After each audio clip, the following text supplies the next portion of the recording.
The FDA hits a new nerve with the medical community. A drug to treat multiple sclerosis was rejected in the U.S., even though it got the green light in 3 other countries. The controversy is whether the trials on the drug Lemtrada were done correctly. KITV's Cassie Gallo joins us. And Cassie, I know you talked with someone who could really benefit from this treatment. I did, and the FDA says based on the unusual format of the trials, they don't have clear answers on if Lemtrada worked or not. But patients and doctors I spoke to insist it did, and they say the MS community is desperate for more treatment options. This is an auto-injector. It took 29 years Ready, break. before Russell McCoy's life centered around needles Just put it in here just like that.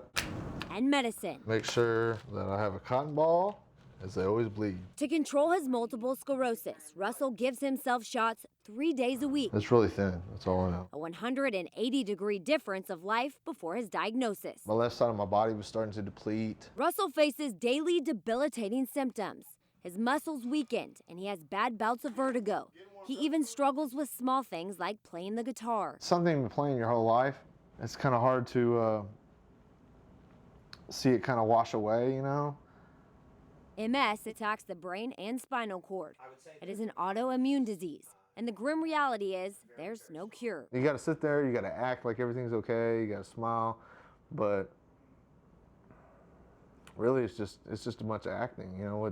I'm screaming on the inside most of the time. There are multiple lesions scattered. Treatment is different for everyone. Right now, only 10 different drug options are out there. The greatest difficulty we have with MS is pairing the patient to the correct treatment. That's why doctors like Edward Fox in Round Rock insist on more. He played a part in the Lemtrada study and says its effectiveness should outweigh how the trials were handled. We felt this was a valid option because there were a number of clinical trials that did show efficacy and showed safety that would be manageable for us. If approved, Lemtrada would be most aggressive and only 8 days of doses, compared to Russell's 152 a year. In a sad sense, some of us are lab rats in a way.